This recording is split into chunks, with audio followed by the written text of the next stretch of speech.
شویی چی میکنه؟ شویی؟ میکپن این نمی خیلی میکنن. ببینید که جوانان این امت به کجا رسیدند. با این صحنه‌چه های دور از اخلاق به حیایی و بد اخلاقی را تشویق می کنند. حالا این یکی از صدها نواری است که اینها پرنک و پریکال گفته برای برادران و خواهران ما نشان می دهند و آنها را به بی‌حیایی و بد اخلاقی می کشانند.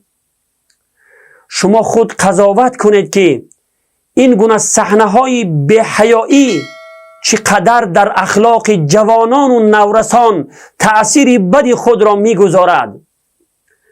صحنه های خیانت زن و شوهر با رمز و کنایه از همخوابگی و علاقه نامشروع صحبت کردن و غیره مگر تأثیر بدی خود را به جوانان نمی گذارد؟ جوانان و نورسان وقتی چنین صحنه ها را ببینند چی فکر می کنند؟ به ذهن آنها چی می آید؟ آیا باری هم این را فکر کردید؟ مراجعت من به تمام حجونگاران، به تمام ریب سرایان و سرایندگان است. از الله بترسید و بیش از این امت محمدی را به بی‌حیایی نکشانید. به خاطر شهرت و آبرو و پول ناچیزی که از این راه به دست می آرید آخرت خود را برباد ندهید.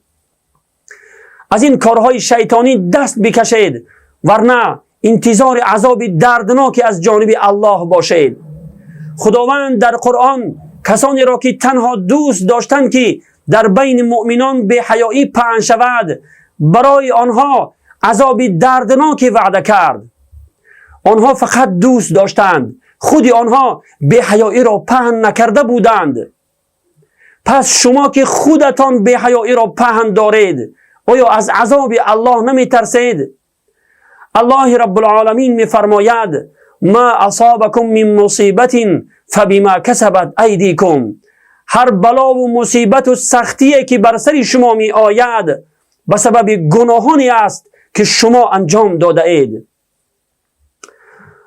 واقعا جای تأسف است که جوانان ما، انسانهای حتی دیانتدار، کسانی که نمازخوان هستند و از شریعت آگاه هستند، خود آنها چنین پرنک و پریکال ها را تماشا می کنند و باز می خندند.